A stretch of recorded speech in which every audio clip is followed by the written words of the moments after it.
We start today with the memorial services for fallen Knox County Sheriff's Deputy Tucker Blakely.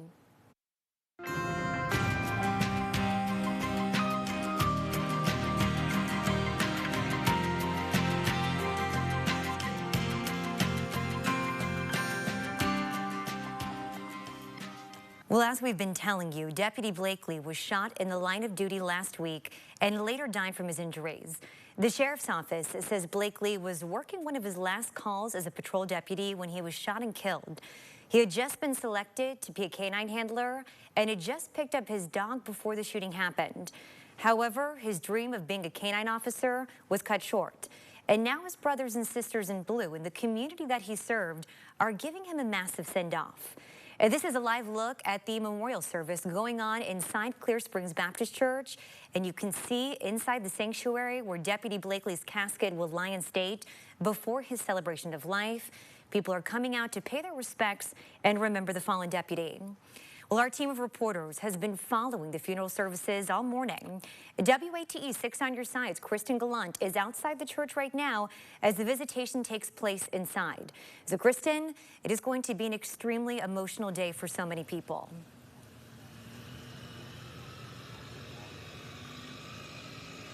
Allison, absolutely. Doors opened here at Clear Springs Baptist Church at around 10 this morning. Since then, there has been a line out the door of people wanting to pay their respects. Now, several law enforcement agencies have come in groups to shake the hands of family members. Some have embraced Blakely's brother, Maynardville Mayor Ty Blakely. Now, it's a very solemn day here, especially inside. You know, we're on the second floor balcony away from family to just make sure that we are giving them their space during this difficult time. But it's just been very quiet inside, besides the whispers that you can hear from those family members talking to those coming to pay their respects. Now, they do have printed out photos of both sides of the casket of Blakely, and they're playing a slideshow of him just growing up.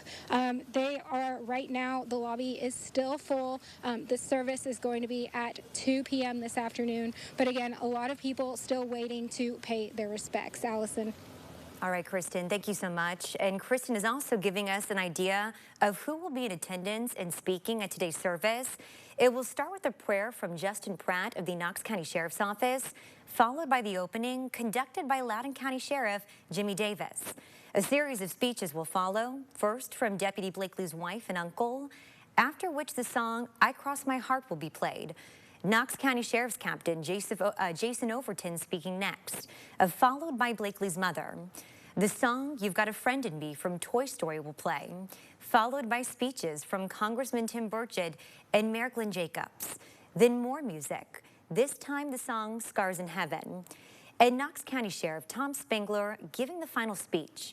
It will then end with a pre-folded flag presentation, a last call video, and a prayer by Chaplain Justin Pratt from the Knox County Sheriff's Office.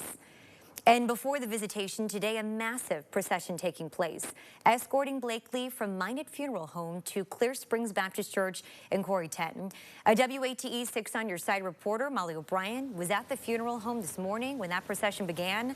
And now she's outside of the church where the celebration of life will take place. And Molly, share with us what you've seen today. That's right, Allison. We're now outside of the Clear Springs Baptist Church in Corrington, where Deputy Tucker Blakely's celebration of life will begin in about 2 hours. But this all started earlier this morning when hundreds of law enforcement from several different agencies took part in that procession, as well as people standing on the streets to pay their respects to the fallen hero. Now, one of those people on the side of Powell Drive during the procession this morning was Thomas Miskey. Miskey said he was watching the news the other day when Deputy Blakely's face was shown, and he realized he met the officer about a month ago at McDonald's. Take a listen to what he had to say. He was behind my car and I bought his breakfast. He pulls behind my vehicle once I parked, and he thanked me for buying his breakfast. And he asked me if I were a veteran, and I said yes. And he said, "Thank you for your service." And I said, "Thank you for your son."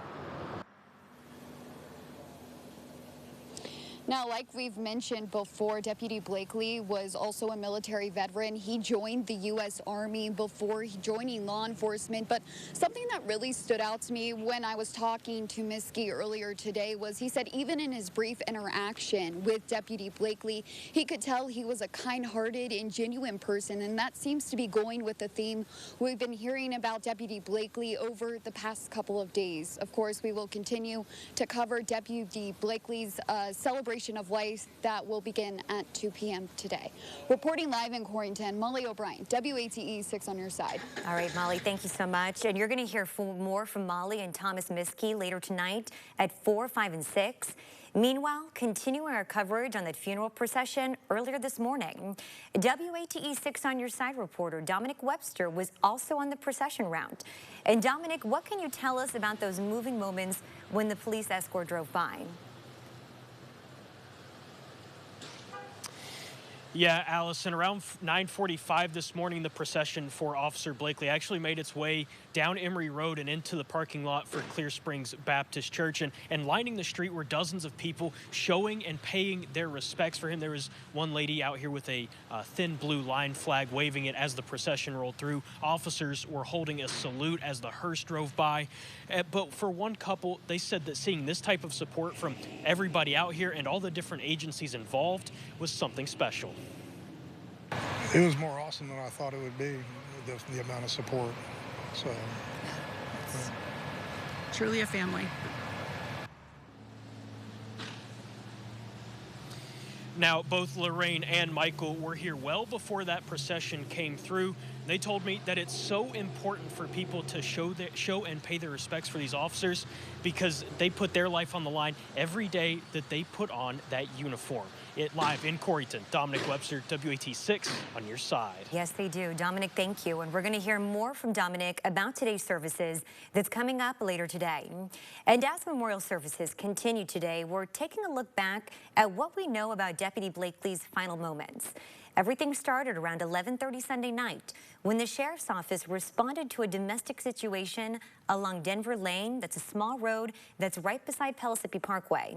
The Tennessee Bureau of Investigation tells us that deputies encountered an armed person at the home. We're told the situation escalated and shots were fired by that person, who has since been identified as 30-year-old Matthew Rose. At this point, it's unclear who fired first or why, but Deputy Blakely was hit in the exchange of gunfire. After the shooting, Rose was pronounced dead on the scene, and Deputy Blakely was rushed to UT Medical Center. That's where we caught up with the sheriff's office Monday morning after news of what happened broke. He's currently fighting for his life, and the sheriff is with the family right now, as well as the other officers from that shift. Well, even though Sheriff Tom Spangler said that the hospital staff, they've been over backwards to try and save Deputy Blakely, he was pronounced dead several hours after that live interview. And in the wake of the tragedy, people all around the area, including numerous local law enforcement agencies, showing their support for Deputy Blakely, his family, and his colleagues at the Knox County Sheriff's Office. The people also turned out to see his patrol car, which was parked in front of the city-county building earlier in the week. It provided an opportunity for members of the community to pay their respects to Deputy Blakely following his death. It made me feel sad because every officer deserves respect. When they hug and kiss our children goodbye, they don't know if they're coming back home.